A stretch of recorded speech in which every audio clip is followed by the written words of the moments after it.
சரிவில் இருந்து சீரடையும் தருணத்தில் தேசிய முன்னணி உறுப்பு கட்சிகள் கூட்டணியில் இருந்து விலகுவதாக மிரட்டக்கூடாது என அம்னோ தலைவர் டத்துஸ்ரீ ஜாஹிட் அமிடி நினைவுறுத்தியுள்ளார்.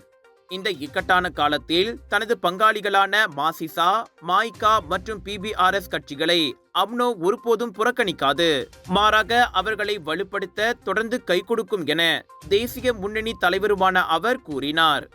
சலாயாங் அம்னோ தொகுதி கூட்டத்தை தொடக்கி வைத்து பேசுகையில் துணை பிரதமருமான ஜாஹிட் அவ்வாறு பேசினார்.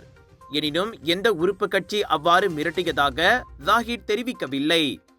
என்றாலும் அது மாசிசாதான் என்பதை நம்மால் யூகிக்காமல் இருக்க முடியவில்லை. காரணம், பரிசானில் இருந்து விலகி பரிகாத்தா நேஷனல் கூட்டணியிலும் இணையாமல் சுயேட்சை எதிர்க்கட்சியாக மாசிசா செயல்பட வேண்டும் என அதன் தொகுதி தலைவர் ஒருவர் கடந்த மாதம் வலியுறுத்தியிருந்தார்.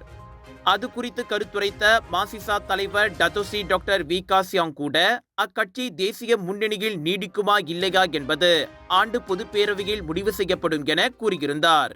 பினேங் பேரா கடா மக்களே, உங்களுக்காக அதிரடியாக கலர்ஸ் ஆஃப் இந்தியாவின் northern international Indian expo Aeon week Penang Perai Seberang Jaya பினேங்கில் 9 ஜூலை தொடங்கி 13 ஜூலை வரை ஆடை அணிகலன்கள், ஃபுட் ஃபெஸ்டிவல், கலகலனு எல்லாமே ஒரே கூரையின் கீழ். மலேசிய கலைஞர்களுடைய படைப்பு, விஜய் டிவி புகழ் கலைஞர்களுடைய படைப்பு, இப்படி எல்லாமே தூள் கிளப்ப போதுங்க.